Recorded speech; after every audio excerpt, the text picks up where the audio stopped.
Namo Mahavadanyaya Krishna Prema Pradayate Krishnaya Krishna Chaitanya Namine Gauratishe Namaha.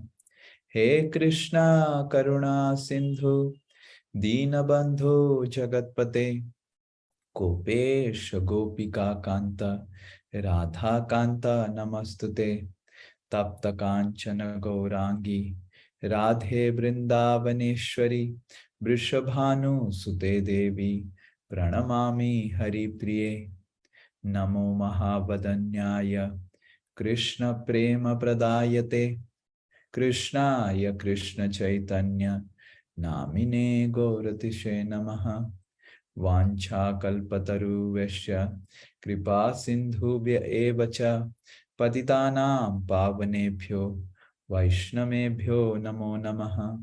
Jai Shri Krishna Chaitanya Prabhu Nityananda Shri Advaita Gadadhara Shivasadi Gaura Bhakta Vrinda.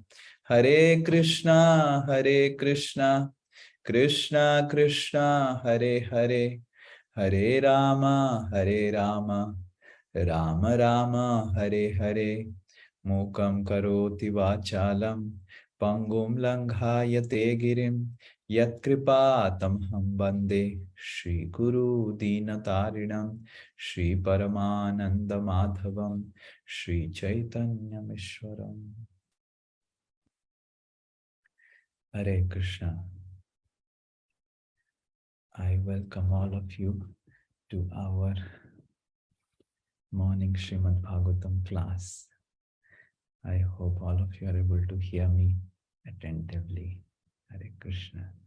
I have reached Patna and that's how the setting is a little different. So last class we were discussing about how the principles of bhakti that we have, it is how it is the practice of bhakti, the principles of bhakti, it is supreme and it is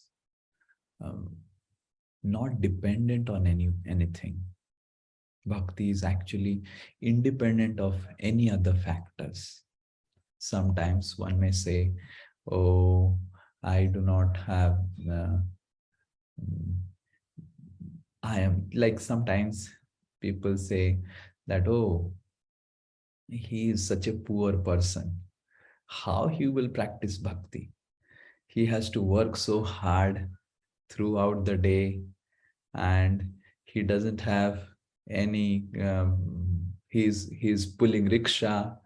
You have seen doing hard labor, the rickshaw pullers, and sometimes the daily laborers. They do such hard labor. They hardly have any time because if they don't do that labor, they would not get anything to even eat. For the next meal, they have to do so much of labor.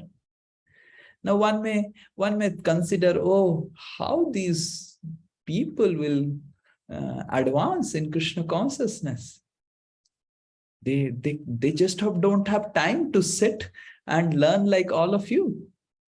All of you could spare some time because you are confident that you will get the next meal. Yes, I hope everyone is confident you'll get the next meal, provided you didn't screw up today morning or yesterday night with your wife. So you are sure. Kushal Bihari Prabhu is looking at Sukruti Mataji, trying to find out is it there or not. I don't know others are looking or not. I think others are indifferent. So if we have not screwed up and we are really sure that we will get the next meal. But for those who don't have the confidence, the faith that they would even get the next meal, What about that? What about them? Can they practice bhakti? So Biswanath Chakravarti Thakur says that how bhakti is completely independent of any material conditions and any material qualifications. Anyone at any position, at any situation, even at the deathbed, can perform devotional service. And that's how bhakti is superior to any other path. And that's how we discussed that bhakti has the superiority to other paths based on three things that we were discussing last class was prerequisite. It doesn't require any prerequisite. You do not require any conditions. You do not require a preconditions. You do not require that you need to have wealth. For practicing karma yoga, you require some karma. If you require some resources to perform that karma. But bhakti, you do not require any resource. Similarly, bhakti doesn't require any purity of heart. Rather, bhakti purifies our heart. We saw the example of how Sukadeva Goswami in the Falasruti of hearing the Ras Leela speaks about that how by hearing with faith these pastimes of Krishna with all these gopis, which looks like some mundane romantic affair, all the lust that is there in the heart goes away. So when Sukadeva Goswami speaks that the lust goes away, it shows that the lust is there and one is hearing the Ras Leela with lust in his heart. But his lust goes away. The verse comes that Bikriditam Brajabadhu idam cha Vishnu Shraddhanvito Anushranayat Athavarnayat. Bikriditam, Krida, the recreative activities, the recreation of Krishna along with the Brajabadhus, the damsels of the gopis, Shraddhanvito, anyone who hears it with faith and who speaks it with faith, Anushranaya Athavarnayat. Bhakti param bhagavati pratilabhya kaman. One's devotion, natural devotion in the heart will be awakened. Pratilabhya kama, one's lust will go away. So pratilabhya kaman, Viswanath Chakravarti Thakur says that the very fact that this word Sukadeva Goswami uses, that the lust will go away, that means when someone is hearing these pastimes of Krishna, lust is still there. And lust will go away means lust was there, and by performing bhakti of hearing, lust will go away. So that means bhakti doesn't require purity. And similarly, Viswanath Chakravarti Thakur ends the discussion in explaining how bhakti doesn't require any amount of perfection. At every stage, bhakti is perfect. The performer is perfect at every stage. We were giving examples of any material activity. We were giving example, if you remember, the activity of making a Chena Podo by Parul Mataji. So that is perfect only when it reaches to the stage of Chena Podo. And even at that stage, if Parul Mataji doesn't want to give to you, then also it's not perfect. She has to give to you and you have to eat. And it's not perfect. If you eat it with a upset stomach like me, then you'll not be able to really get the benefit. Yes? Imagine someone is having a stomach like me, and even if he gets that kala kandars or chena podo or whatever it is, and it's the best of the thing, then also it's not perfect. So bhakti's perfection is at every stage, which is completely different than other processes. In karma yoga, in jnana yoga, or any other material process, whether it is spiritual process like karma yoga, or whether it is a material endeavor to achieve something in this world, perfection is achieved at the end. Yes? But in bhakti, perfection is at every stage. At every stage, today you heard today's class for 1.5 hours. It is perfect. Means that you will get instant cashback savings. Just like we have instant cashback, and you get after some time cashback. So bhakti is about instant credit. The moment you are hearing, imagine someone is not could not complete till 8 o'clock today. He stayed till 7 o'clock. And he will also get the instant credit at 7 o'clock itself. Not just 7 o'clock. Every moment you are hearing about Krishna, that very moment you get the credit. So in this way, bhakti is completely independent of prerequisite, purity of the performer, and perfection at the final stage. And that is why Vishwanath Chakravarti Thakur establishes that bhakti is the suprememost process. And because it is independent of these three things, bhakti cannot be awakened by any other process.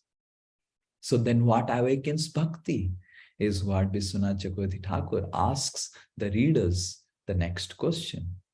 And we saw how different analysis we did, that pious activities do not arise bhakti in the heart.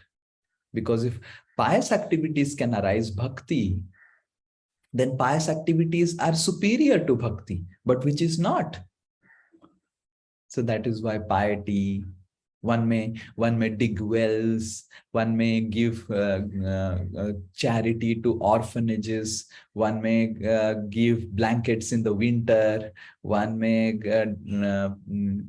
put different water spots for drinking water at different places in the towns and villages and cities. One may feed poor and needy. No matter how much ever a person does all these activities, which are very pure, filled with piety, and it can award heavenly destinations, the bhakti to Krishna will not arise in his heart.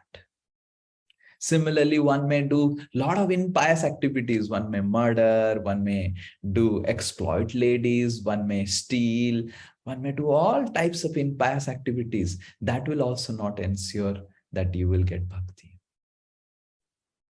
And whether Krishna awards bhakti, Vishwanath Chakravarti Thakur then says that Krishna does not award bhakti. Because if Krishna is supposed to award bhakti, then being impartial, he has to award to everyone. But we see that everyone is not practicing bhakti. Some are practicing, some are not practicing. So because everyone is not practicing, it is not Krishna, because Krishna by nature is impartial. And then we finally establish that what awakens bhakti is the arrival of a bhakta in the life of a person who brings the good fortune. Bada sukhar khabar gai, bada sukhar khabar gai. Bhakti Vinod Thakur has written a beautiful song. Bada sukhar khabar gai, bada sukhar khabar gai, bada sukhar khabar gai. Surabhi kunjete namer hat khuleche. Surabhi kunjete namer hat khuleche. There is a marketplace that has opened, a marketplace of holy name, opened by Nityananda Prabhu. And I will take you to that marketplace. And because I have good connections, I will give you in the lowest price. That's what Bhakti Vinod Thakur says. And then he's so honest in the end, expressing that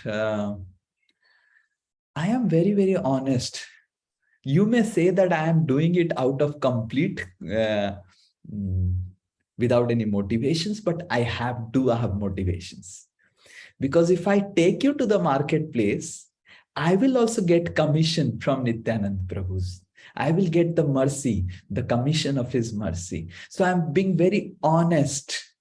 When you get holy name, I will get Nitai's mercy. So don't worry. I am very honest. You please come with me to Nitai's marketplace. That's what Bhakti Vinod Thakur is writing in this song. And then we see that there are actually three levels of people who bring a person or awaken bhakti in a person. The first one is called a Patha Pradakshak Guru. A Patha Pradakshak Guru is a guru who sows the path. He sows the path to the spirituality. He himself may be very, very spiritual, or he may be a very great person. He may be a completely pure devotee, or he may not be, or he may be just a completely new person. But he is the person who sows the path. He is called Patha Pradakshak Guru, one who sows the path to the enlightenment, or one who sows the path to get connected to the real parampara. Like Srila Prabhupada, when he was in Calcutta in his time in 1920s, there were so many sadhus that used to come to Srila Prabhupada's place.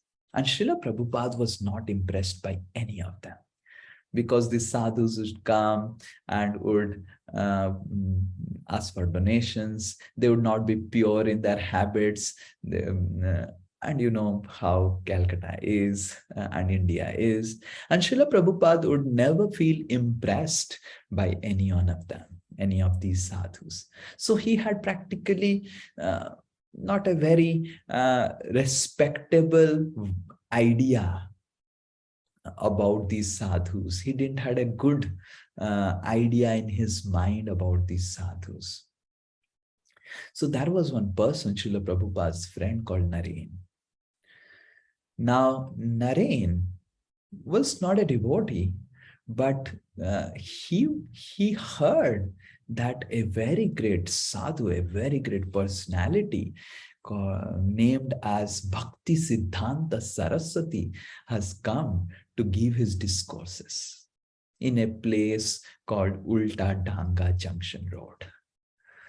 So this Naren, because he knew that this Abhay Charan, Srila Prabhupada's previous name, he is a leader, and if he certifies this Bhakti Siddhanta Saraswati, then I can really understand that this Bhakti Siddhanta Saraswati is truly a great person. Because Abhay Charan, from childhood, he was having a lot of leadership qualities. He had natural ability to really be a leader among whomever he used to be, and his friend circles, his relatives. That was the natural ability of Srila Prabhupada. So Naren said to Abhay Charan, you come. There is a great sadhu giving a discourse. And Srila Prabhupada was not interested. He said, these all sadhus are all like that. It's all categories same. They are going to just speak something, and their main focus is to get some donations. And they're not pure in their habits, and they do all nonsense. Naren said, no. This person is completely a different person. Please come. And Srila Prabhupada, being forced by Naren, went to meet Bhakti Siddhanta Saraswati Thakur. In the first meeting, Bhakti Siddhanta Saraswati Thakur said to Srila Prabhupada, actually he said to both of them, to Naren and Srila Prabhupada, both, that you both are educated English-speaking boys, young boys. Why don't you take the message of Lord Chaitanya to the Western countries? Now, Naren, we have no information where is he, what happened to him. And but All of us followers of ISKCON and followers of Srila Prabhupada, we are eternally indebted to Naren for bringing Srila Prabhupada to Bhakti Siddhanta Saraswati Thakur. Sri Naren Prabhu Ki Jai. So this is an example of Patha Pradakshan Guru. In my life also, there were so many personalities who came. I also had a similar version about sadhus and spiritual organizations. Being born in a place where there is a shopping mall of all different spiritual organizations, I saw different spiritual organizations doing different things, some palatable, some unpalatable, and mostly unpalatable things.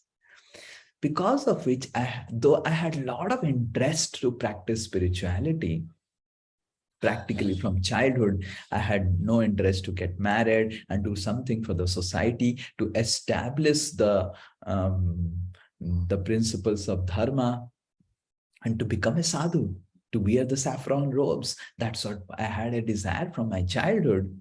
But I was so afraid of spiritual organizations. So I had thought that I would earn something and I would be on my own. I would keep that savings and I would be on my own, and I will understand and read Bhagavad Gita and speak about it, and I will establish God as the prime creator. I remember when my sister had taken anthropology and I was in 7th class or 8th class. So my sister started speaking about Darwin's theory. And this is the first time I heard about Darwin's theory. And my sister's books, anthropology books, there were all these naked, age-old men standing with ape-like features, and someone like this, someone like this, someone like this. And then there is evolution. I said, who are this? Why don't they make them wear pant and shirt and they're looking so ugly? No. They were like this. Our ancestors were like this. I said, how many years before these ancestors were there? He spoke some number of years, and I said, these number of years which you speak, it's a time of Mahabharata, and people were wearing silken dress. That's what is written in Mahabharata. And I was in 6th and 7th class. We are hearing, I'm seeing Ramayana and all those things. They are not naked. Sita, Ram, Lakshman, they're wearing Kausheya Vasasam, silken cloths. And what this nonsense their books are printing? I said, no. This is actually the reality. That is mythology. I said, that is mythology? No. What do you speak about it? Yes. The Darwin says that everything has come from evolution and primordial soup and all those things. I said, who is this nonsense Darwin? I don't know about him. And then my sister started speaking about mutation, crossover, and all these genetics. That was the time I understood that I have to really read genetics engineering very carefully and establish Darwin theory as completely a bogus theory. And in my 10th class interviews, where the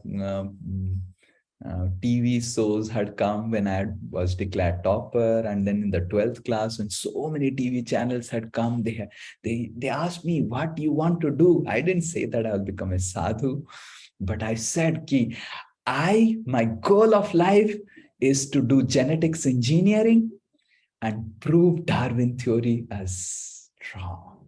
That was the goal. I wanted to do genetics engineering. And the basic internal reason was to prove Darwin theory wrong. But when I came to IIT with a desire that I will do biotechnology, and then I'll go to abroad, I'll do genetics engineering, and I will prove that through mutation, crossover, these are all DNA things, which I will not get into details about. You don't need to understand all these things in a Bhagavatam class. So, but by these I will prove that you cannot create species. Like, no human being can give birth to a dog. It's not possible. The species are all created at once. It's not that they evolved from one species to another species. So that was the goal. And when I read, one person gave me Radhe Shyam Prabhu's book, and in the appendix of the book, it was written how Darwin theory is already proven wrong. And it was just the appendix of the book. And I was thinking, if the book's appendix has proved Darwin theory wrong, then making the front cover of my life to prove Darwin theory wrong, it looks so horrible. So I left that idea there itself, that, it's already Darwin theory has no basis. Let me not waste my life doing research in proving Darwin theory wrong. It's such a baseless theory, because my knowledge about Darwin theory was from my sister, who was glorifying it so much.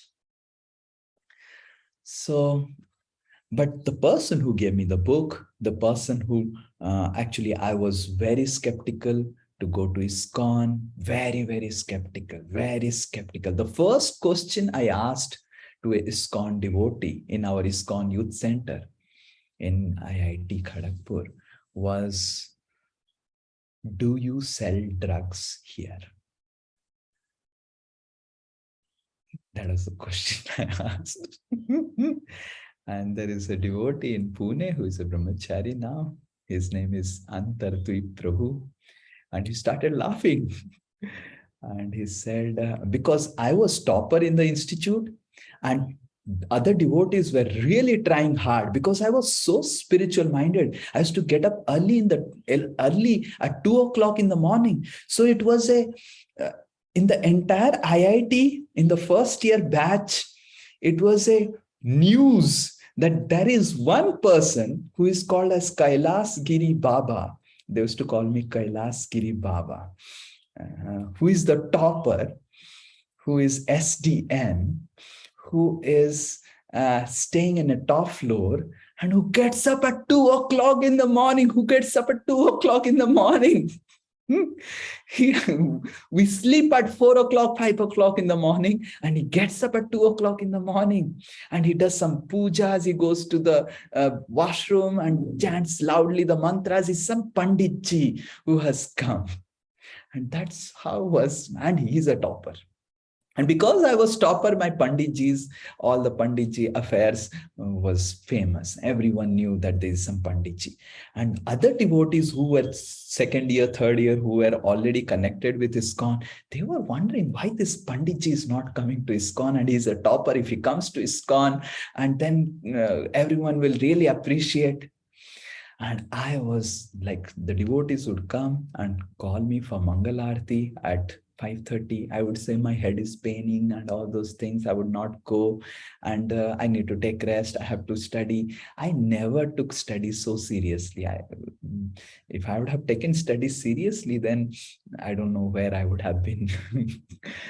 But I never, but I was very, very skeptical and fearful. And somehow there was one devotee who was just practicing that time. And there was Nityanand Trayodasi.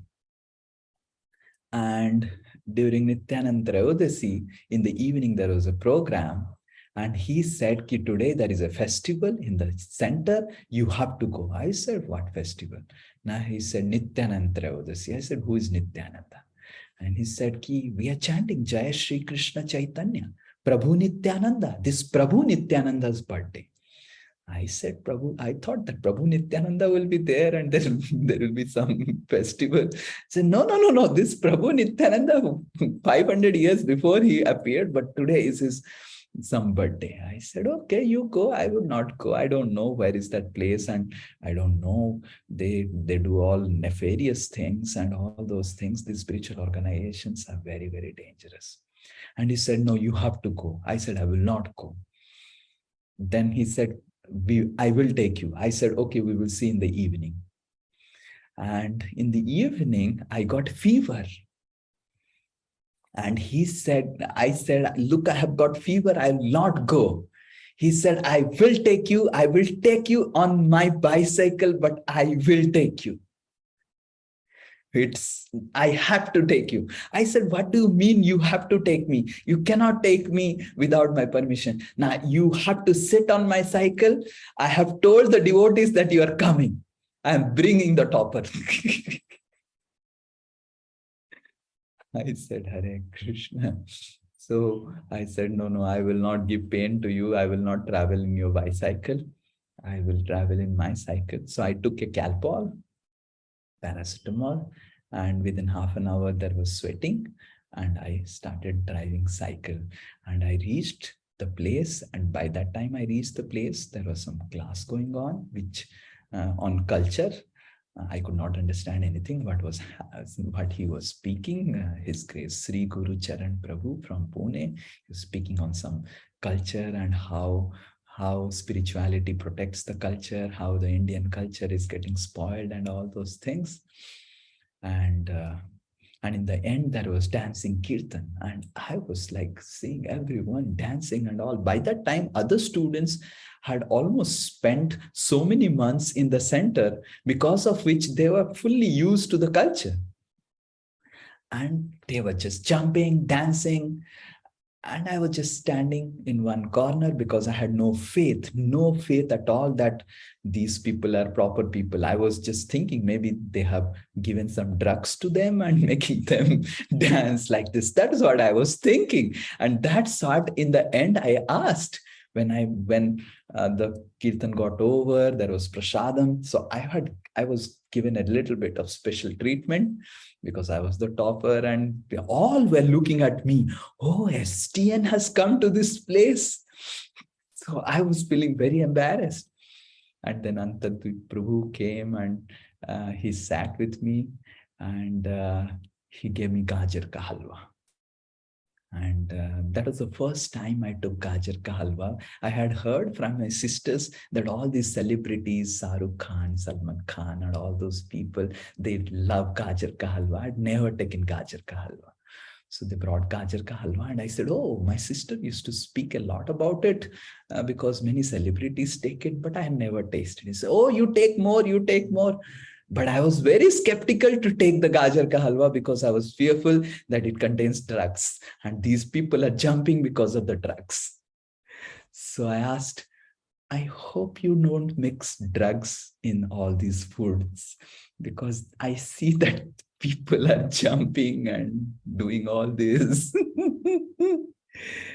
And then Antadvip Prabhu started laughing, and he said, no, we don't mix any drugs. But we do mix drugs of the holy name of Krishna Prasad, Krishna saliva, and that makes people so jubilant. I said, that's fine, but I was talking about the drugs and because a foreign organization, and I really don't believe the foreigners, because their culture and their samskaras are very, very, very, very dangerous. And for them, it's a normal thing. Drinking alcohol and drugs and all, but for me it's like complete sinful activity. I cannot even dream. Then no. Then he said that you can come to our kitchen at any time. It's not that you have to give us a call. You can come, you can inspect our kitchen. And he took me actually to the kitchen and showed the ingredients. And then I got convinced that yes, these people, they are not mixing any drugs. But the person who really vowed that on Nityananda Trayodasi day that he will take me to the center, he is not actively practicing spirituality at this point of time, but he's also Guru. He is Patha Pradakshak Guru. So I'm just told these two stories in order to show that who is actually a Patha Pradakshak Guru. So Patha Pradakshak Guru is a person who actually shows the path. He may be a completely pure devotee, he may be a practicing devotee, or he may not be a devotee. but he is a guru and we must actually pray for him. We see Dhruva Maharaj, how grateful he was to his Patha Pradaksha Guru, his own mother. We see the pastimes in the fourth canto of Srimad Bhagavatam, that Dhruva Maharaj, when he was going to spiritual world, he was thinking in his heart that, oh, everything happened in my life. Actually, I actually vowed that I will learn martial warfare and all those things. I wanted a big kingdom, but it is my mother who directed me to Lord Vishnu. And because of her direction, I saw Vishnu and now I am going to spiritual world. And Dhruva Maharaj's mother was not actively practicing spirituality. Dhruva Maharaj's mother, there was no description in Bhagavatam that she was chanting. She was doing the limbs of devotional service. She didn't even meet Vishnu. Dhruva Maharaj met Vishnu. But just that desire in Dhruva Maharaj's heart of gratitude, then Nanda and Sunanda, the air host of Golok Airlines or Vaikuntha Airlines, they said, Ki Dhruva, look.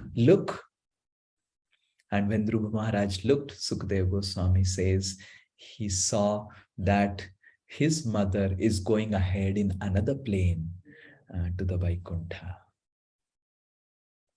So in this way, even if the Patha Pradaksha Guru is not a very great soul, he may stop practicing bhakti, or he may not be practicing bhakti at all.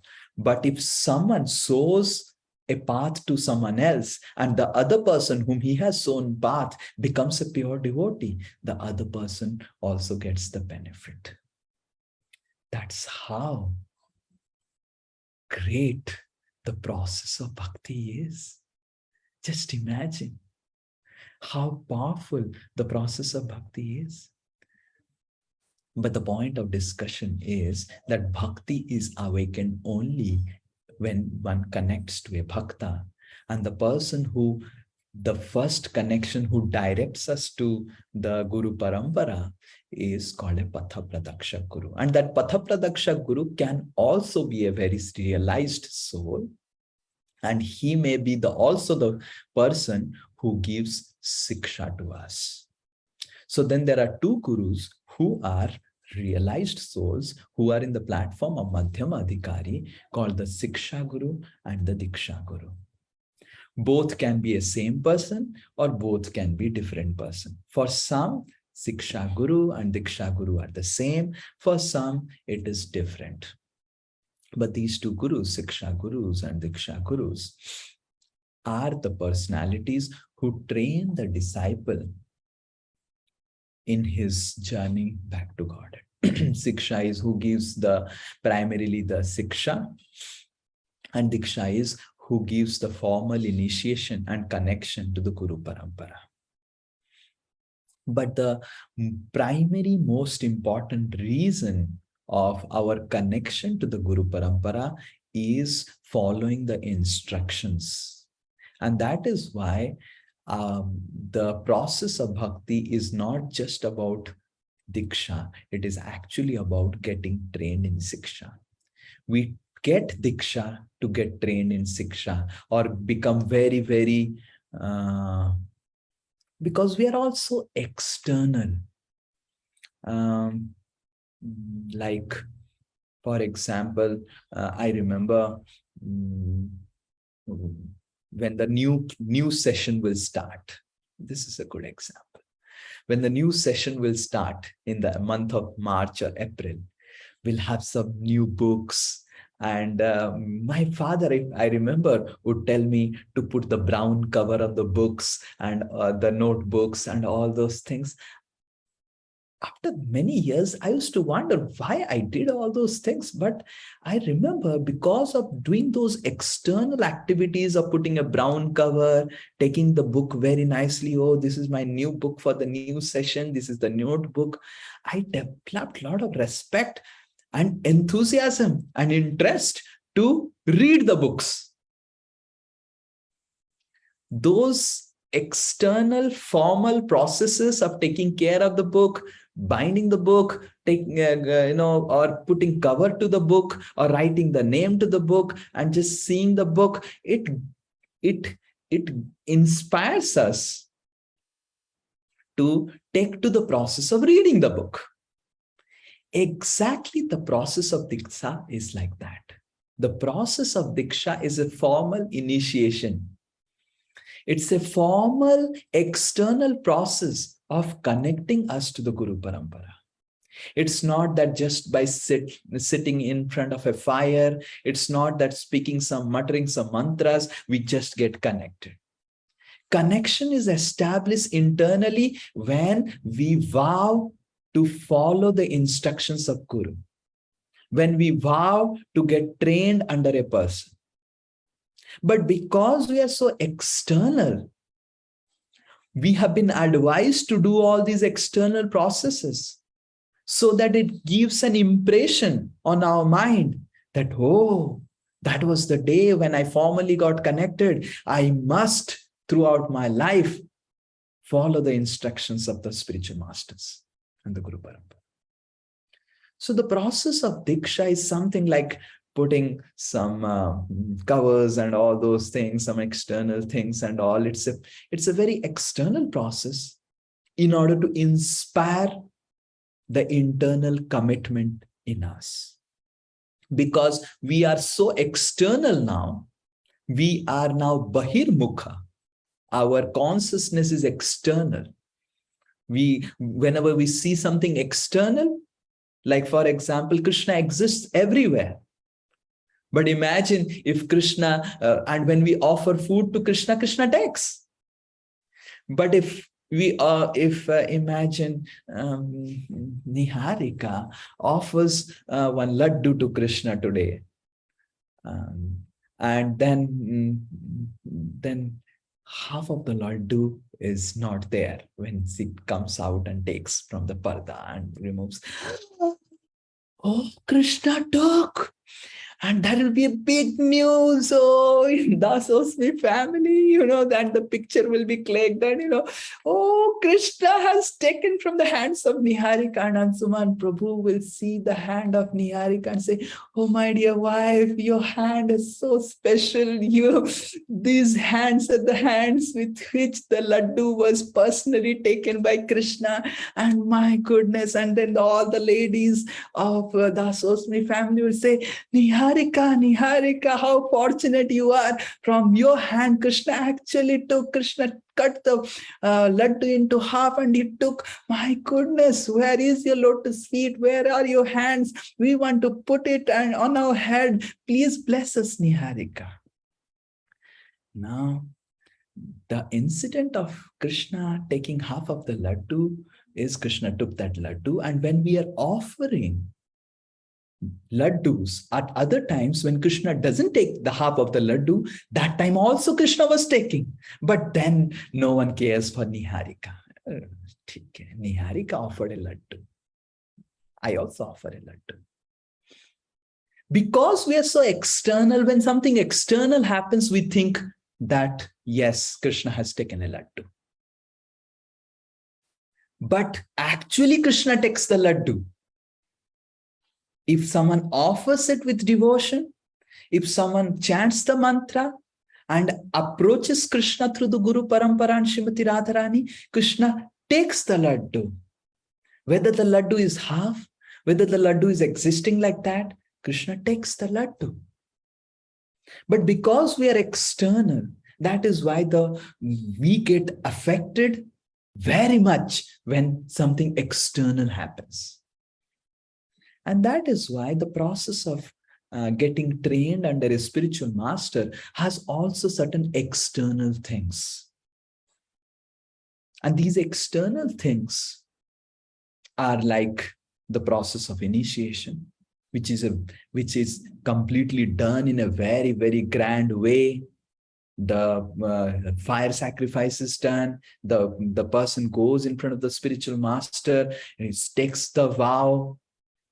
And these put strong impressions on the mind of a person that now I have to follow these instructions and get trained in Krishna consciousness throughout my life and make the goal of my life as priority of my life to go back to God. It's a very external thing, but it helps us to internalize our commitments to the spiritual master. So the main purpose of doing everything, of making a laddu, is to make Krishna eat. And Krishna may sometimes eat externally or internally based on his desire. But we must have faith that Krishna is eating. But when he does it externally, we get very inspired because we are external. So similarly, these processes are designed in a very external way sometimes so that we get inspired to follow the internal main process of committing ourselves to the instructions of the spiritual master. Some people ask the question that, will I go back to Godhead if I don't get initiated, and if I'm just chanting 16 rounds, reading Srimad Bhagavatam, reading Srila Prabhupada's books, and somehow I didn't get initiated? If someone is following these principles, why would not get initiated? He must get initiated because Lord Chaitanya get initiated, Krishna got initiated, Ram got initiated. If Lord Ram, if Lord Krishna, if Lord Chaitanya, the Supreme Lord, when he is coming, he is following the external process of initiation, why we would reject the external process of initiation? Even if it's an external process and the real thing is about internally committing ourselves to the instructions of the spiritual master, but we see Lord Chaitanya following it. We see Lord Krishna following the formal process of initiation in Ujjain, in Sandipuni Muni's ashram. We see Lord Ramachandra following the process of initiation under Vasistha and getting trained. So though this process of formal initiation, these are definitely external because it very much depends on our internal commitments, but we must also commit to this formal processes because we have seen even the Supreme Lord committing to these formal processes of initiation. But being committed to the formal process of initiation and sitting in front of the fire sacrifice and doing something is not initiation. Real initiation is committing to get trained in the principles of bhakti, and real initiation is committing to follow the instructions of the spiritual master. And that is why Diksha is called initiation or beginning of Siksha. In previous times, people were civilized enough that they could have been, they can be offered Diksha right in the beginning. And the primary qualification of Diksha is that you need to follow the 4 regulative principles. In previous time, everyone used to follow. 4 regulative principles were the basis of human existence. There was no person like when Kaliraj, just 5,000 years before, when Kaliraj said, I want a place, I am also your citizen. Parikshit, why you are killing me? Parikshit thought, yes, Kali is also a citizen, and Kali is very, very special age because in Kali you do little bit of devotional service and you get purified. You go back to Godhead. So Parikshit didn't want to punish Kali or kill Kali. And Parikshit Maharaj said, wherever you find these 4 principles getting broken, you go to these places. And Kali could not find a single place at that time in Mother Earth where the 4 regulative principles were broken. Can you imagine? Said, no, I don't have much places. It's very, very rare. So then Parikshit Maharaj said, okay, you can stay in a place where money or gold is stored and it is being not used for spiritual purposes.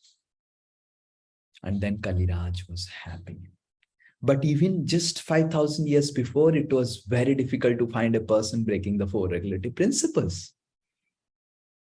So in this way, the nature of civilized life was following the four regulative principles, and everyone would just get initiated first without any primary qualifications, because people do ask in ISKCON why there is initiation. Is initiation. If it is initiation, then why you have to wait and you have to so much of waiting and all? Because people have gone to the level of animals. First, you have to bring them to the level of human being. It's animal cannot get initiated. It's a human being that can be getting initiated to the spiritual parampara of training. So initiation is not the end of bhakti, it's the beginning of bhakti, and the pre-qualification of initiation is following the four regulative principles and becoming a human being, and committing to chant the holy names of the Lord. And in our ISKCON, we have a commitment of 16 rounds. In other sampradayas, they may have some other commitments of chanting holy names. But in ISKCON, Srila Prabhupada standardized it to 16 rounds of Hare Krishna Mahamantra. But that's just the beginning. The formal connection is just the beginning to commit, to follow and get trained in Krishna Bhakti. So in this way, there is the Patha Pradaksha Guru, there is the Siksha Guru and the Diksha Guru. All three can be one person. The same Patha person who showed the path to the Guru Parampara can give us the Siksha, can give us the Diksha. All three can be completely different. The Patha Pradaksha Guru can be different, and Siksha Guru and Diksha Guru can be the same person. But whatever it is, we see from Srimad Bhagavatam, even a Patha Pradaksha Guru has to be respected, and our hearts should be pouring with gratitude for him. Forget about the Siksha Guru and Diksha Guru. There is no difference between Siksha Guru and Diksha Guru. And as far as Patha Pradaksha Guru is concerned, if he is really following the principles, he is a realized soul, we must also seek his association and we must also respect him because he has shown the path. And if he's not following now the principles of bhakti, he just showed us the path, which examples I gave, we must in our heart to heart always pray for him that he will turn to Krishna at some point of his life. Like Dhruv Maharaj prayed for his mother, and his mother went back to spiritual world. So in this way, it's the arrival of a person who is called the Guru, whether it is Patha Pradaksha Guru or Siksha Guru or Diksha Guru, which awakens bhakti, because Guru has bhakti in his heart, and that kindles the bhakti in heart of the other person. And this is how Vishwanath Chakravarti Thakur ends his discussion of the first chapter of the Madhurya Kadambini. I thought of elaborating more on the topic of Guru and the types of the Gurus and all those things, because yes, last class the time went away and I could not. So to summarize again, the first chapter establishes bhakti and its superiority on all other spiritual paths. The first chapter establishes the independent nature of bhakti, that bhakti cannot be awakened. Hare Krishna. Am I audible? The first chapter establishes the independent nature of bhakti, that bhakti cannot be awakened by any other path, not even by Krishna. And the first chapter establishes the need of a guru, Adau Guru Padashraya, the need of a guru, the need of a bhakta for us to get awakened in the principles of bhakti. Hare Krishna. So, anyone has any question, I wanted to discuss also something else. And, Hare Krishna, Prabhuji. Dhanavad Pranam. 1 minute. There is Sabyasachi Prabhu has raised his hand first. So he will ask and then Ajay Prabhu. Okay. Hare Krishna Prabhu. Maybe there are two questions related to this first chapter. And maybe first question I will ask related to the symbolism, external symbolism or optics that we discussed today. Maybe it's an observation in today's world that the external symbolism or so-called optics that attracts devotees. And many times devotees, those who trust that optics or external symbolism, they get attracted by the Guru instead of the Supreme Lord. So because of that, we have seen in many organizations, they have installed the deities of Guru instead of Supreme Lord and they worship them. But we do not find that kind of attraction of optics or external symbolism in Gaudiya Vaishnava Parampara. Maybe Madhavendra Puri, that example, he left Ramuna, as once he came to know that that incident happened. So is it so that the gurus of Vaishnava Sampradaya or so-called Gaudiya Vaishnava Sampradaya, they are very careful of external symbolism, and they very strategically all these incidents that have been curtailed down over a period of time, not to give importance to the Guru, but rather to the Supreme Lord. Is it so? Because people might get distracted and they think that Guru is the Lord. Yeah, very nice question. There are other Vaishnava Sampradayas like Sri Sampradaya. The Sri Sampradaya's Guru's position is very much respected. Rather, Sri Chaitanya Mahaprabhu took the principle of surrender to Guru, how to surrender to Guru, how to respect Guru from the Vaishnava Sampradaya, Sri Sampradaya of South India. And if you go to South India, in Sri Sampradaya, the Guru is so much respected, like the Supreme Lord. Biswanath Chakravarti Thakur says that Guru has to be respected in like the Supreme Lord, but you actually see it acting on a level in the Sri Sampradaya, if you go to South India. Now, Gaudiya Vaishnava Sampradaya is also Guru used to get really respected. Now, the example of Madhavendra Puri never acted as Guru of anyone. Like Gaur Kishore Das Babaji Maharaj, he was a Bhajananandi. There are two types of pure devotees. One is called the Bhajananandi, one is called the Gosthyanandi. Bhajananandi is very much engrossed in bhajan. He sees everyone as a pure devotee. He sees everyone will anyway at some point of their time will become a devotee. Let me do my bhajan nicely and let me spread Krishna consciousness by doing their bhajan. They're so attached to their bhajan. They don't like to preach. They are called the Bhajananandi. Like we have seen the example of Gaur Kishore Das Babaji Maharaj. We see the example of Madhavendra Puri, who used to be like pure Bhajananandis. And then there are Gosthyanandis. Gosthyanandi is also a Bhajananandi who loves bhajan, but he wants to see that why I would personally alone do bhajan. I would make the whole world do bhajan. So they sometimes give up the place of their bhajan, the place where they're doing bhajan, to make the whole world do bhajan. They are also pure devotees. Now, those who are Bhajananandis, they are also humble and they express their humility by being aloof from the crowd, because they consider that if so much of crowd comes, those who are not practicing bhakti, they would disturb my bhajan and they try to run away.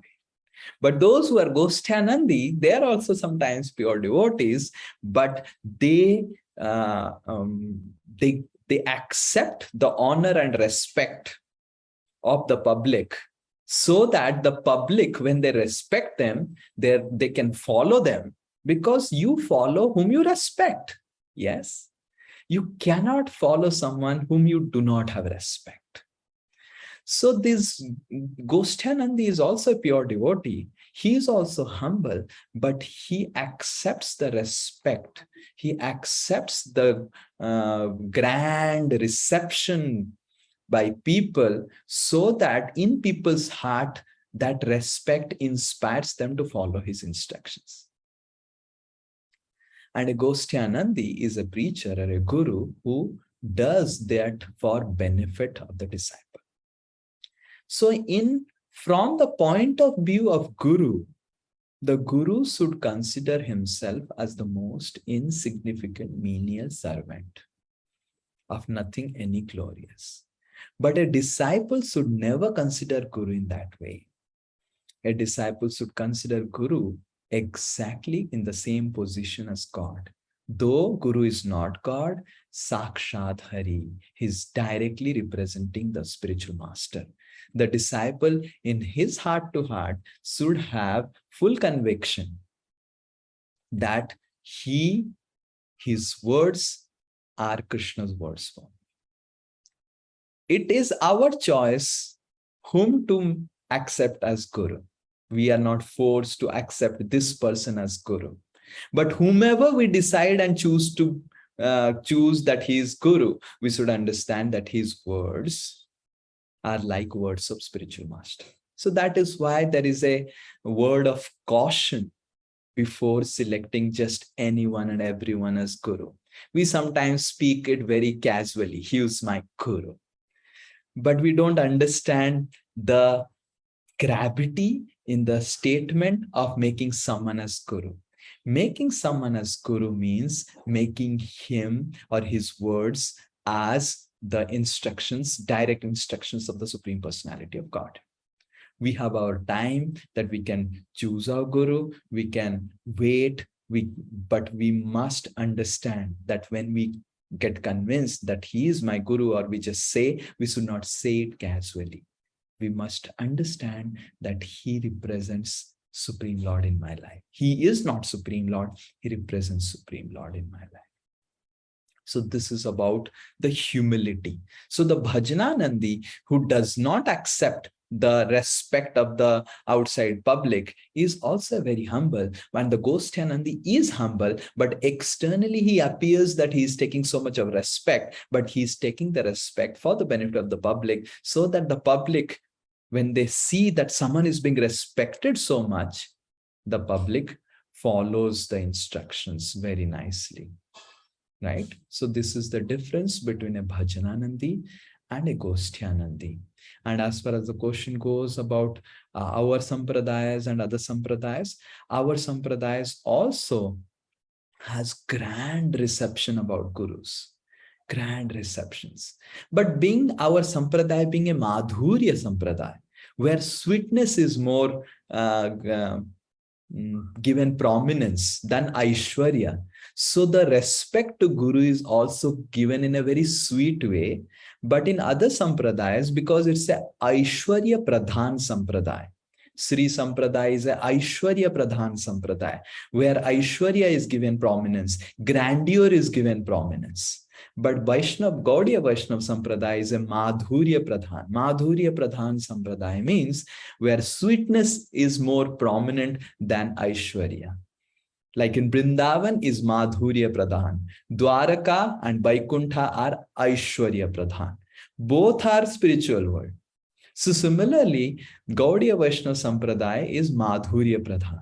The respect the disciple gives to Guru in Gaudiya Vaishnava Sampradaya is Madhurya Pradhan, where the disciple doesn't much worry about so much of grand things. There are also grand reception in Gaudiya Sampradaya, but more of a deeper connection with the Guru is what it is focused in Gaudiya Sampradaya. Like we see the relationship of Ramachandra Kabiraj and Srinivasa Acharya.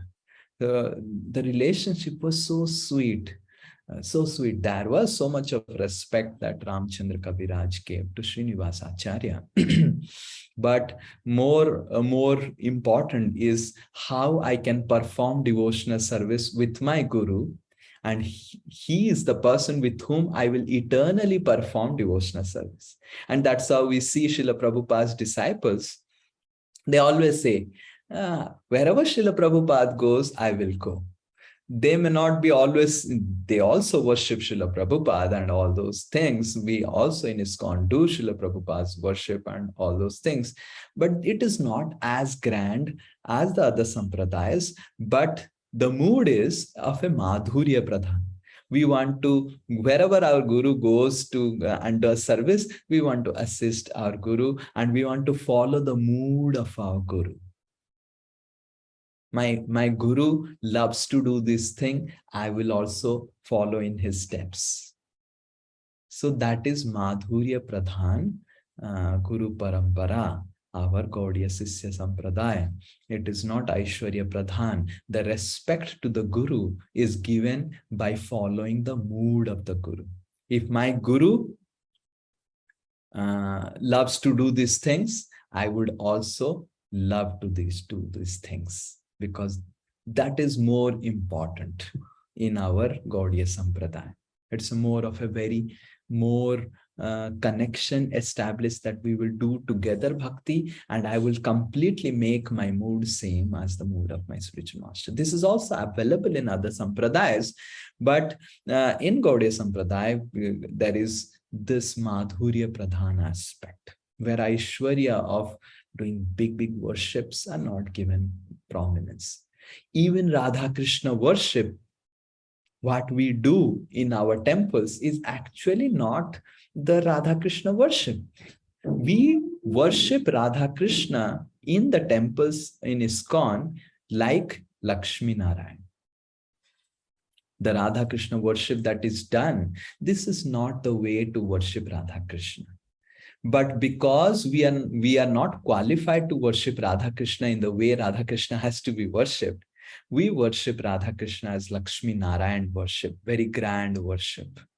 The way Radha Krishnas are worshipped in ISKCON is the mood of Lakshmi Narayan, because we are qualified at this stage to worship Radha Krishna in the mood of Lakshmi Narayan. So our worship of Radha Krishna is Aishwarya Pradhan, because we are not qualified to do the Madhurya Pradhan Radha Krishna worship like the Brajavasis. But the goal of Gaudiya Vaishnava Sampradaya is to ultimately reach to the platform of Madhurya Pradhan. So that's how, because of the difference of the mood of the other sampradayas, we see that the respect that is externally manifested in other sampradayas to the spiritual master and the respect that is externally manifested in Gaudiya Vaishnava Sampradaya is slightly different. But the respect has to be given same as God, same as Krishna. There is no difference between the respect that has to be given to God and that has to be given to the Guru. Guru is, the respect has to be, Guru is not God. Guru is a servant of God, but the respect has to be given as if the Guru has come, as if Krishna has come.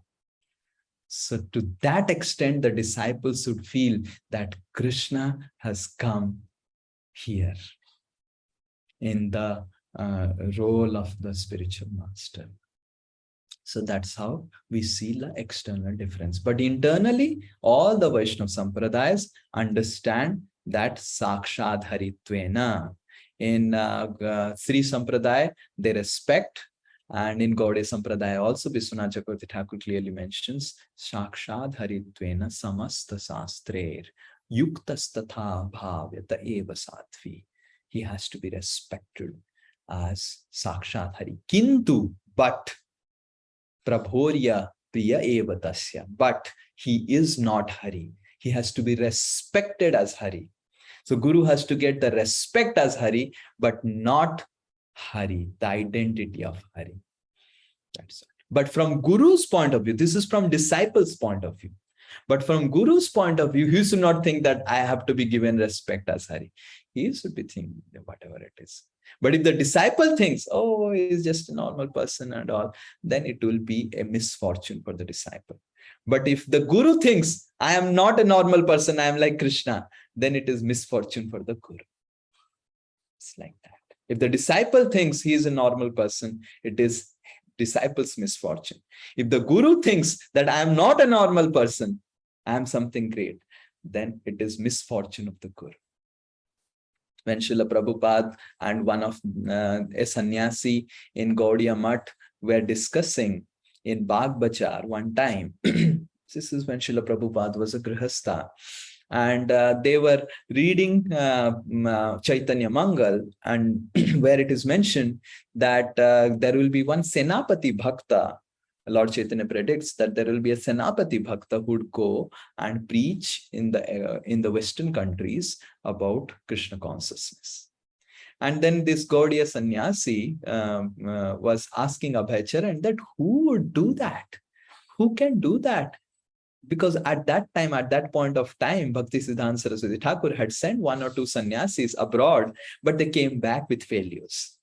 And they said to Bhakti Siddhanta, it's not possible. So who would do that? And Srila Prabhupada said, any fool can do that. You do not require an intelligent person to do that. You require a fool to do that. And that fool needs to have strong implicit faith that if Lord Chaitanya has declared, it is going to happen. So it's more important to have the implicit faith. You don't require intelligence to practice bhakti, neither you require intelligence to preach bhakti. You simply require implicit faith. And if you are a fool, then you will have more faith. You don't have to become a fool, but you have to understand that we are simply fools in front of the Guru Parampara, in front of Srila Prabhupada, in front of Vishwanath Chakravarti Thakur. And being a fool means just speak what they have spoken. Whatever acharyas have spoken, speak. And when you speak, you get respect. But you understand why you are getting respect, because you are just repeating what Vishwanath Chakravarti Thakur has spoken. So it's the respect that is given to Vishwanath Chakravarti Thakur. Oh, Prabhuji gave a very nice class on Madhurya Kadambini. Arey, what nice class. I just spoke what Vishwanath Chakravarti Thakur has spoken. So this is what Prabhuji should think. But if someone is hearing a class, he should think, Arey, theek hai. Who cares, anyway, just repeating what Vishwanath Chakravarti Thakur is speaking, then we'll not be able to get the benefit of the class. So both the sides, it has to be there. Someone who is acting as Guru, he should not think I am just a big, great person. But someone who is a disciple, he should never ever think that he is just an ordinary person. He is representing Krishna in my life. We all have the choice of whom we accept as Guru, but we should never take these terminologies in scriptures and in spirituality as casually. No, just. So it's a very serious matter. The name itself, Guru, means heavy. It's a heavy matter. It's a serious matter. It's not just, oh, casually, oh, he's my Guru. It's not like that. I hope these answers your questions.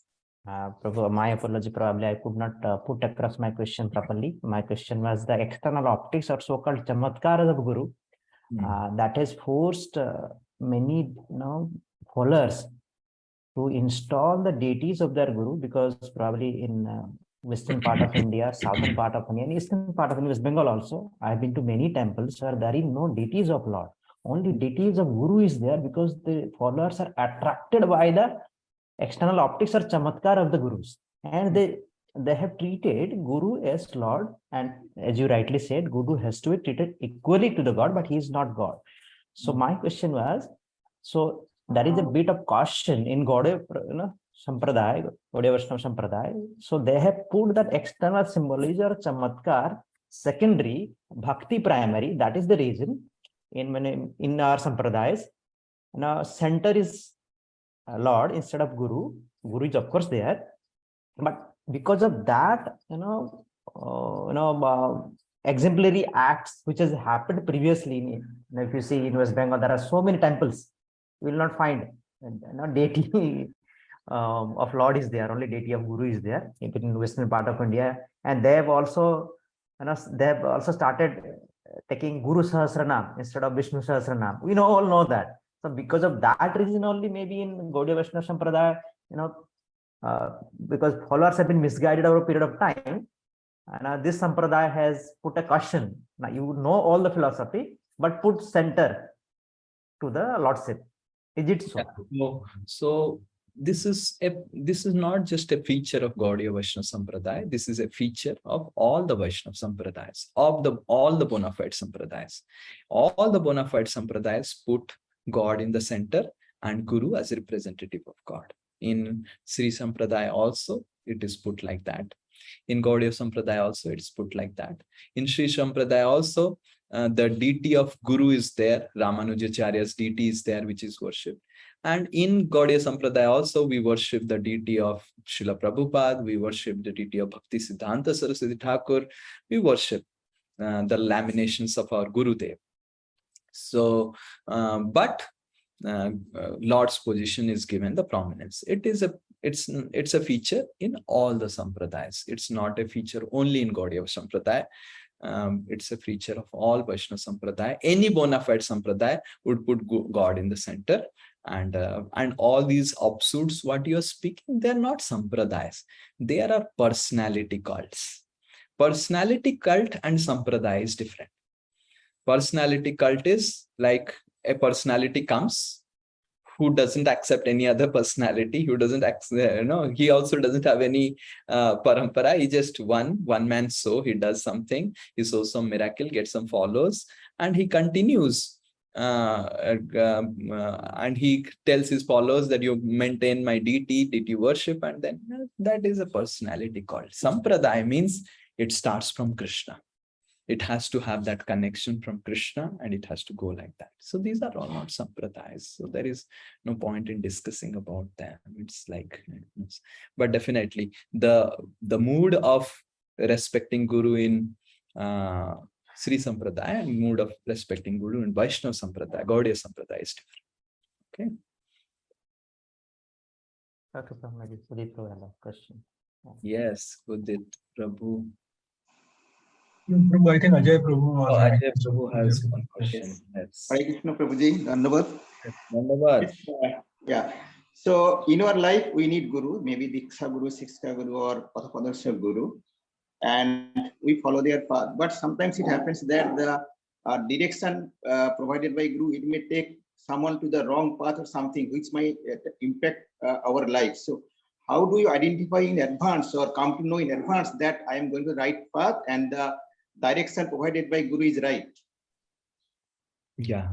So how do we know that the direction provided by my Guru is right? So we don't follow the Guru. We follow the Sastras, and we follow the Guru because the Guru follows the Sastras. So that is why we should not just blindly follow Guru. That is why we see that in all our scriptures, Parikshit is accepting Sukadeva Goswami as Guru, but when Sukadeva Goswami is speaking about Ras Leela, Parikshit is asking, "Are, what you are speaking? Is this a civilized behavior of the Lord to go and dance with the wives?"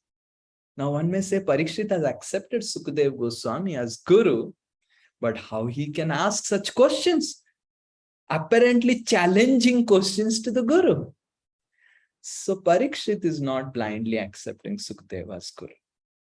Arjuna accepted Krishna as Guru in the 2nd chapter. And in the 4th chapter, when Krishna says, I spoke what I am going to speak to you, Arjuna, I spoke it to Surya Dev. And Arjuna said, "Arey, both of us were born at the same time. And you are asking, you are telling that you spoke to Surya Dev?"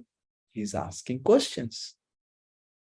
So our interactions with the Guru as per Bhagavad Gita is pariprashnena. Tad vidhi pranipatena. Most of us, they consider pranipat as their relationship with Guru. Pranipat is the beginning of our relationship with Guru. But it is not the relationship with Guru. Relationship with Guru is pariprashnena. We inquire. And when we inquire from a person, he would speak. And when he would speak, he has to give references from scriptures. And when he gives references from the scriptures, from bona fide scriptures, that proves the credibility of a person. He cannot speak from his mind. He has to give references from the bona fide scriptures. He has to give references from the Guru Parampara. He has to give references. 3 references are required.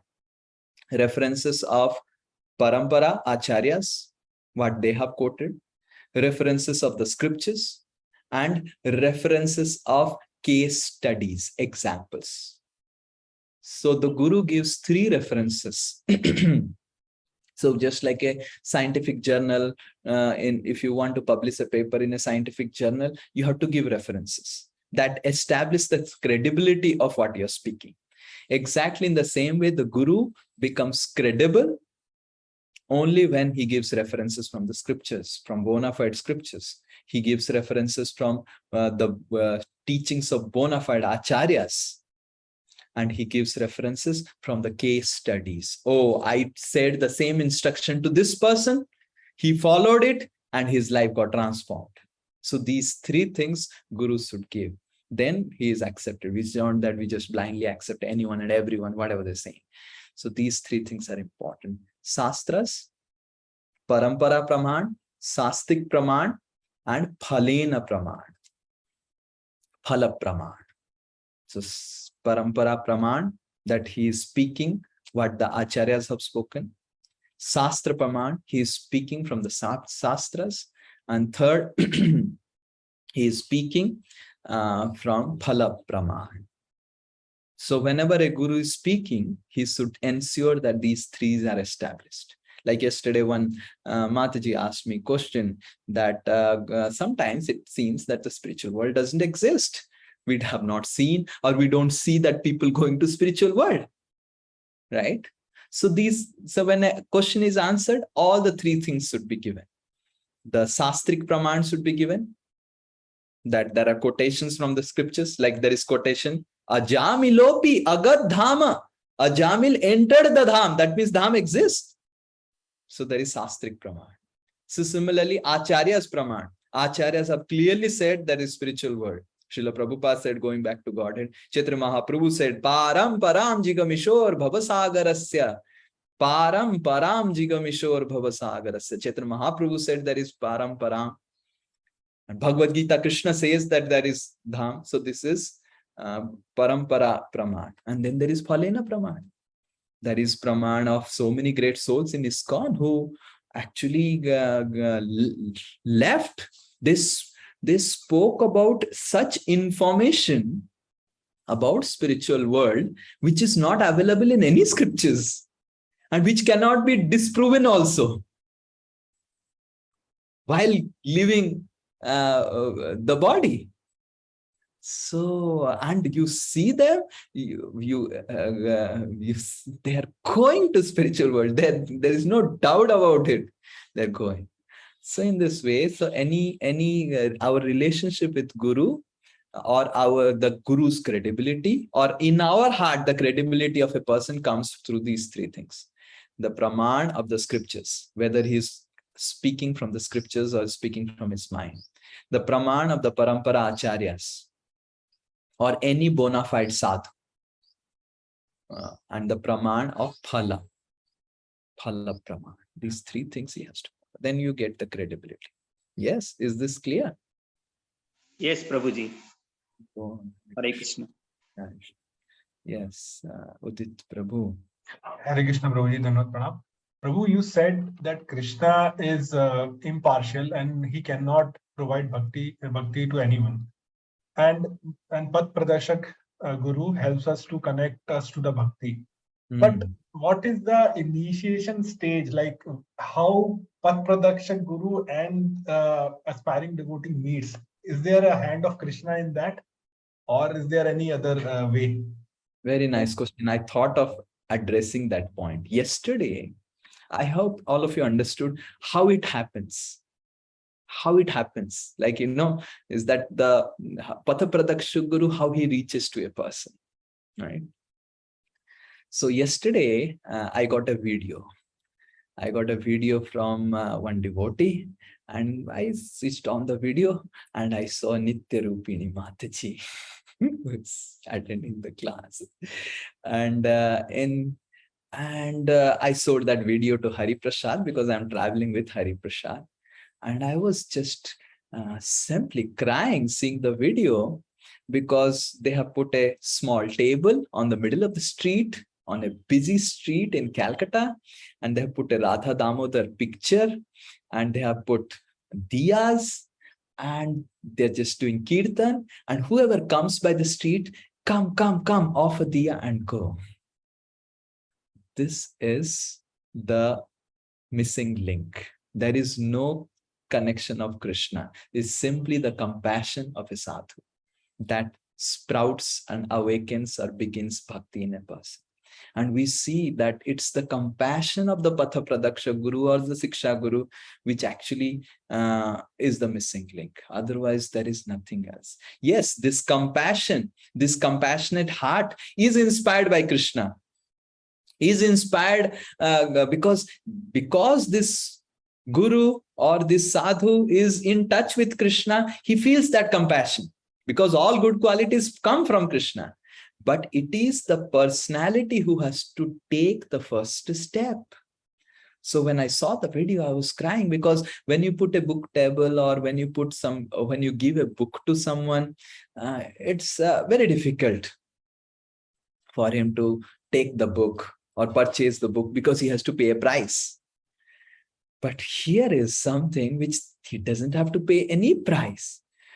And it also doesn't pay us any price because diyas are so cheap, right? If you give a book for free, it takes a price. You have to worry so much about sponsorship to give a book for free. But if you make someone worship diya for free, it doesn't require much sponsorship. Just 50 paisa, 60 paisa worth diya, but crores and crores of benefit that the living entity gets, and we also get the commission.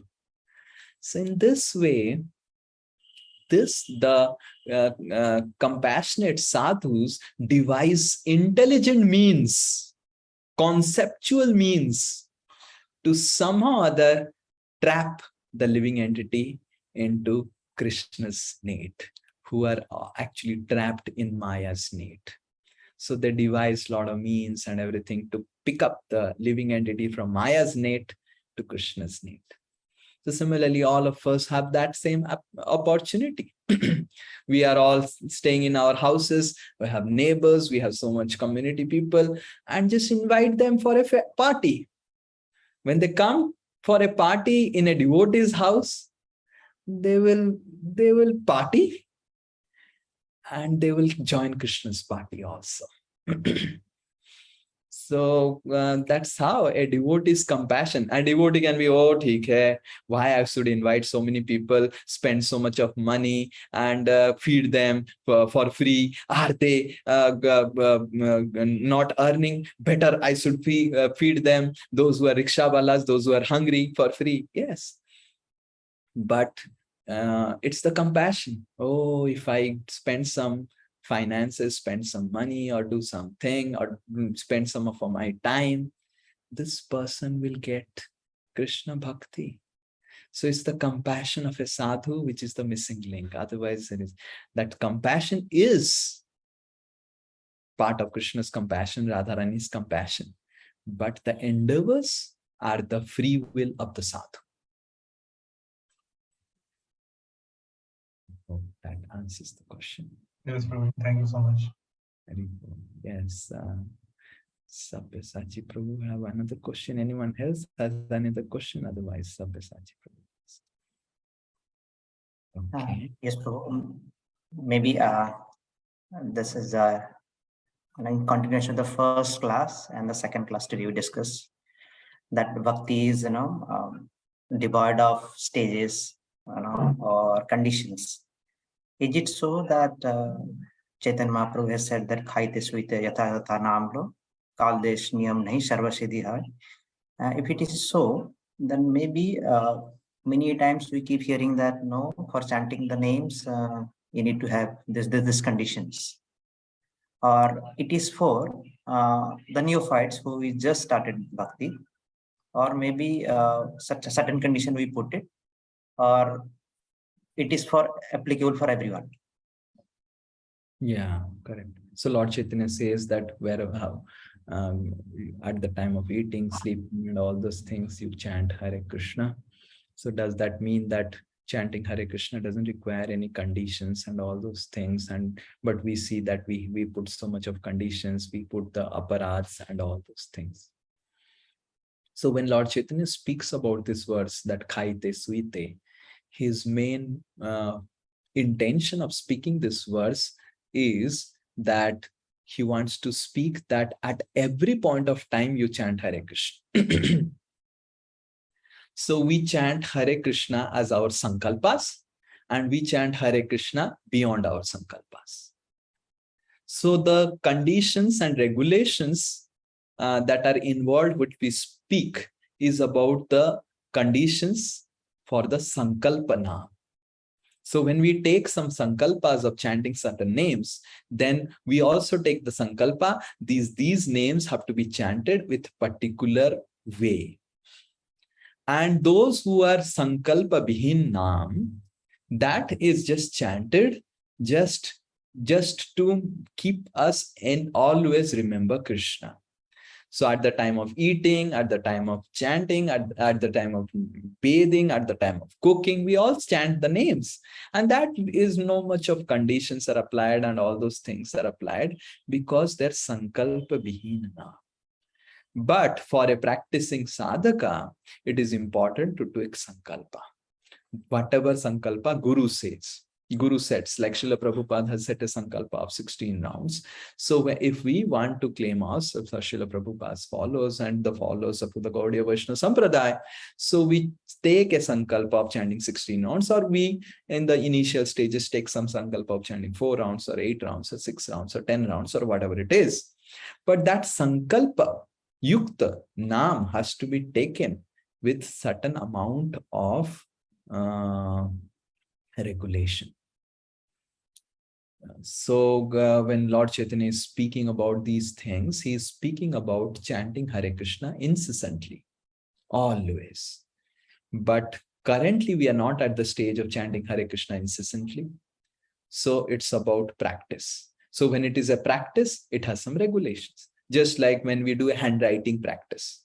So to write nicely, incessantly, we need to practice. So when it comes in a practice form, 7 pages you have to write in a proper way. These 7 pages have, this number 7 has nothing, no meaning. Why? It's just a number. Similarly, people ask, why 16? What's so special? It's just a number. But this is a practice which the teacher gives.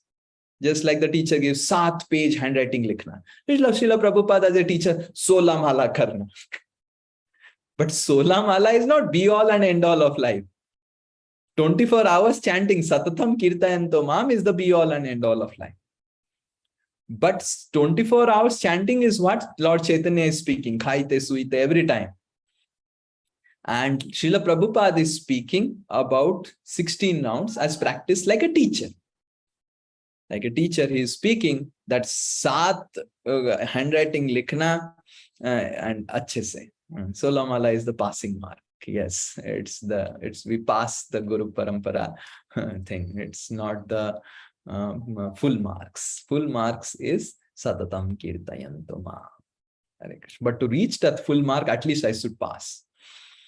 Okay, so I wanted to speak something else a little bit in the last part of our discussion. A little bit of 5-10 minutes on this. So if all of you have gone in train So when we go in train, we see that the train has no steering. You know that the train has no steering? How many of you have gone to the place where the pilot stays in a train? It doesn't have a steering. And a car has a steering. Yes, you have seen that the car has a steering. And if you are a little bit, put your hand like this, and then the car goes haywire. And the train doesn't have a steering.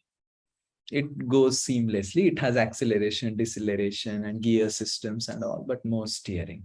The reason the train doesn't have a steering because it has a rail, and the train goes on a rail, so it doesn't require a steering, right?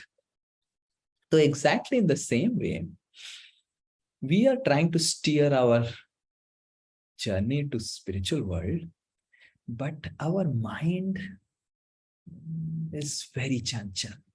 Chanchalahi manaha Krishna pramati balavadrudham.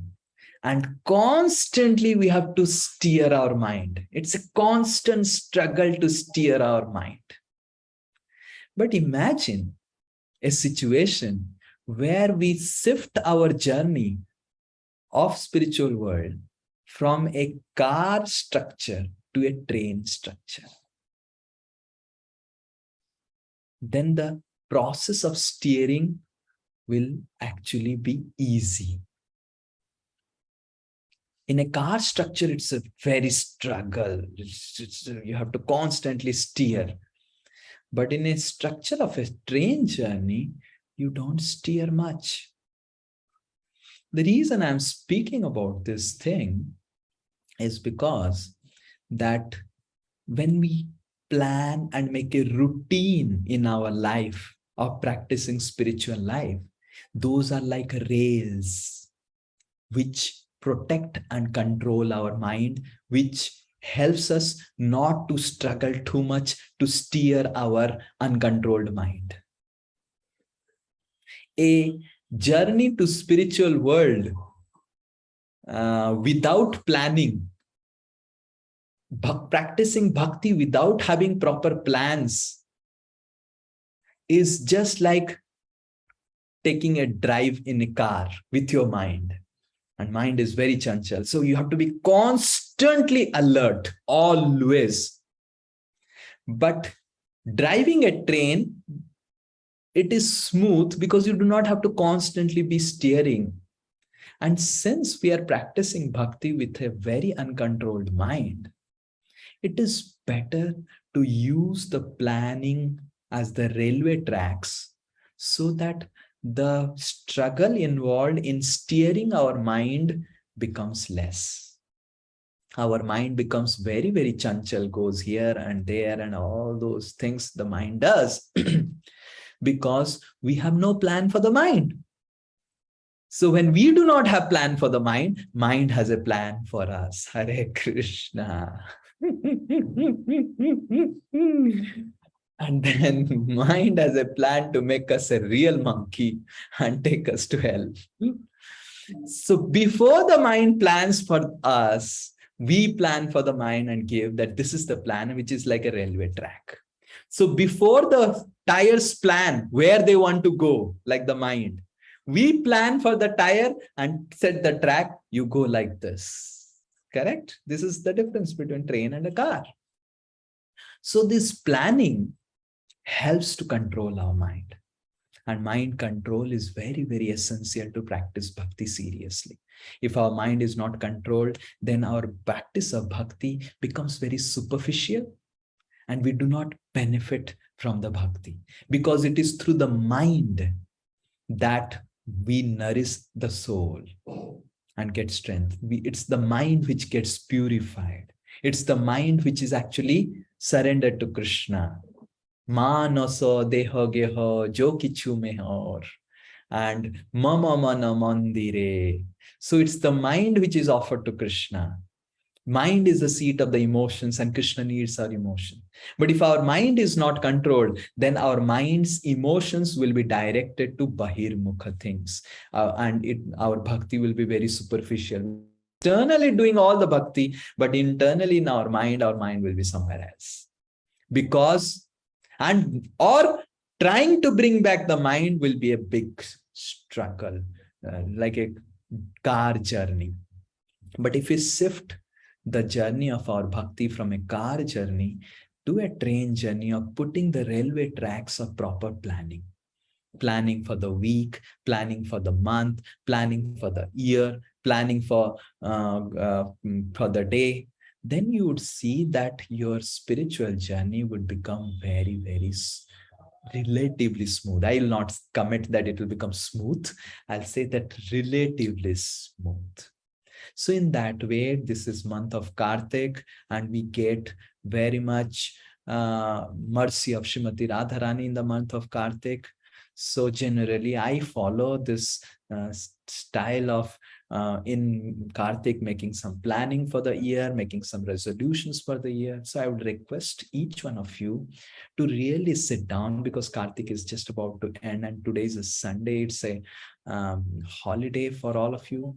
Sit for half an hour or 1 hour or whatever time it takes, but plan out for the entire year. Make some resolutions, make some daily plans, make some weekly plans. And in that plan, include time for your wife, time for your children. In that plan, include time for yourself, time for chanting. Try to give some basic framework to the mind in which you are going to work. Definitely, there will be exceptions, emergency situations, your official tours, and all those things. There are exceptions. But at least when they end, the mind knows this is my routine.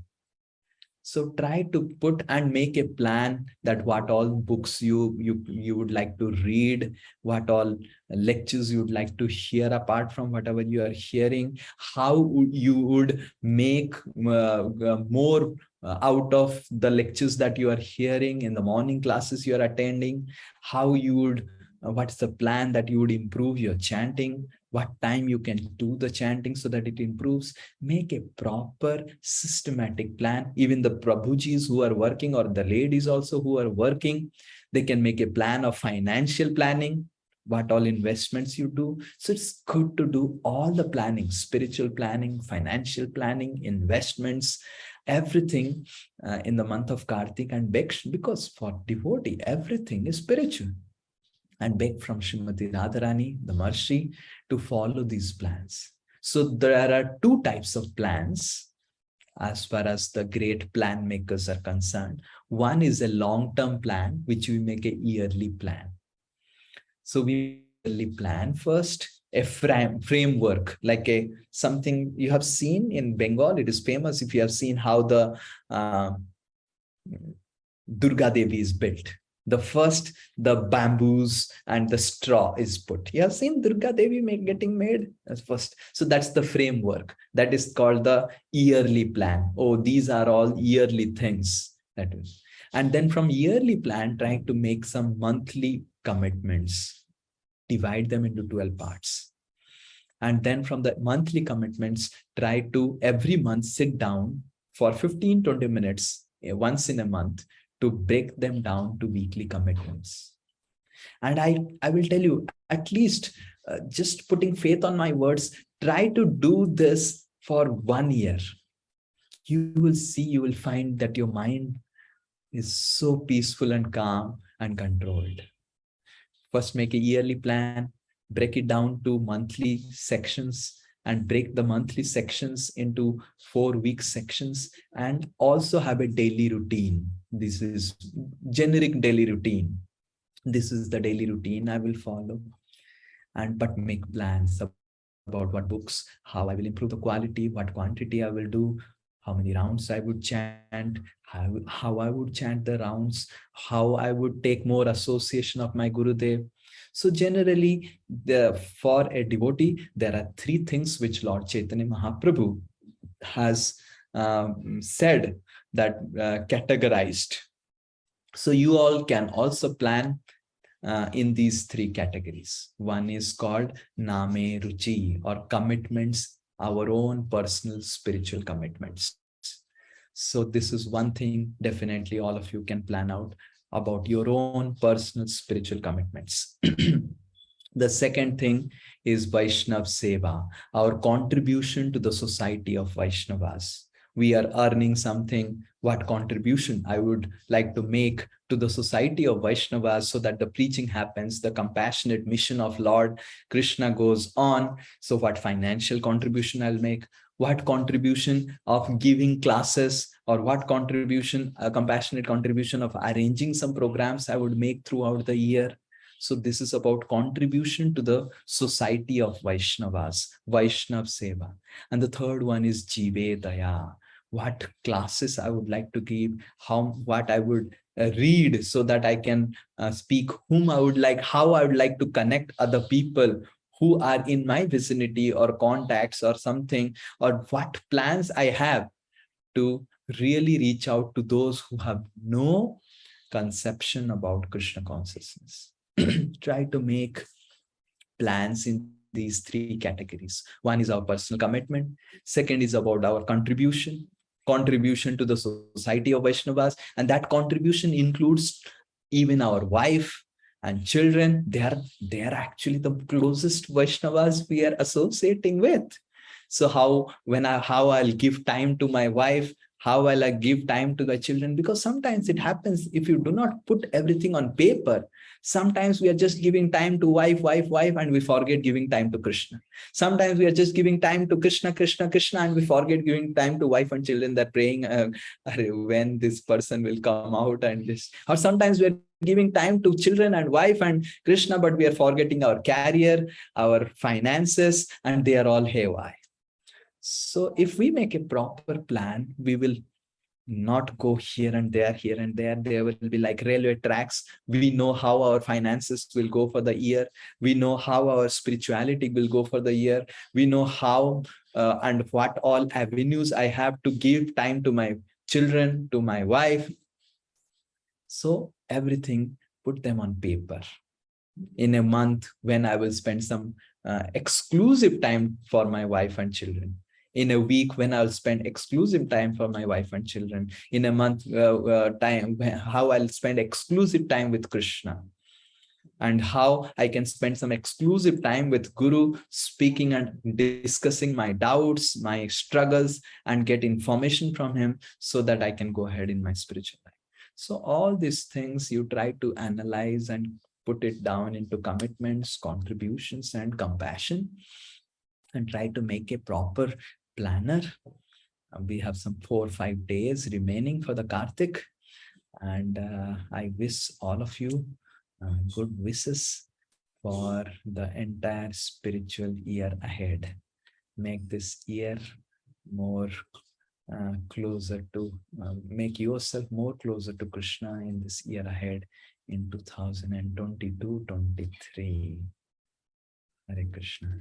So this is what I wanted to speak. And it's my request that all of you spend time in making plans. You will see your struggle with your mind much, much, much lesser if you do this. Much lesser. It will be very much relatively lesser. And make plans that you all can digest and follow. Don't make plans which you cannot digest and follow. But try to make an overall holistic plan. Plan for the kids, plan for the wife, plan for the career, plan for the spiritual life, plan for preaching. Make a holistic plan. Plan for serving Vaishnavas, serving the temple. Make a full plan. Okay, that would help you.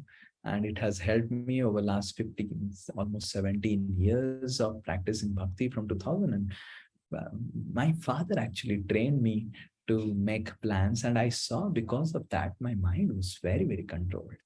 I never understood that why my friends used to face so much of difficulties in my teenage time, and I was oblivious, definitely maybe because of the practice of bhakti from previous lives, but externally I would give the credits also to the planning, because my father trained me from childhood, from class 5 and 6, how to make a planner.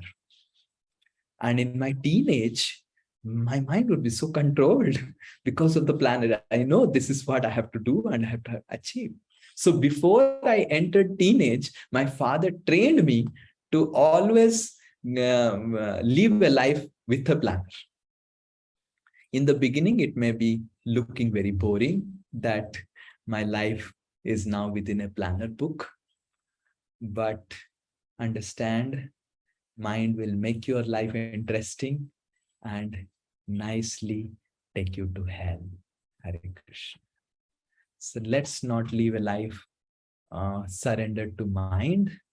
Let's live a life surrendered to the Guru's instructions, and then we will go back to Godhead. And I'm sure I have seen over the years, starting from my class 5 and 6, when I was to make plans for my material things, and now when I make plans for the spiritual things, it has helped me to control our mind, because plans are like railway tracks. It reduces your struggle to steer.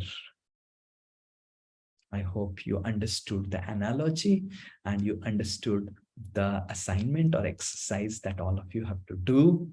And please share your commitments and all those things, and discuss with other Vaishnavas, Vaishnavis in the groups that you have, that this is what I think should. So you have small groups. In the groups, you discuss about your commitments with other Vaishnavas, discuss with spiritual masters, and try to make this entire year more Krishna conscious. Okay. Hare Krishna.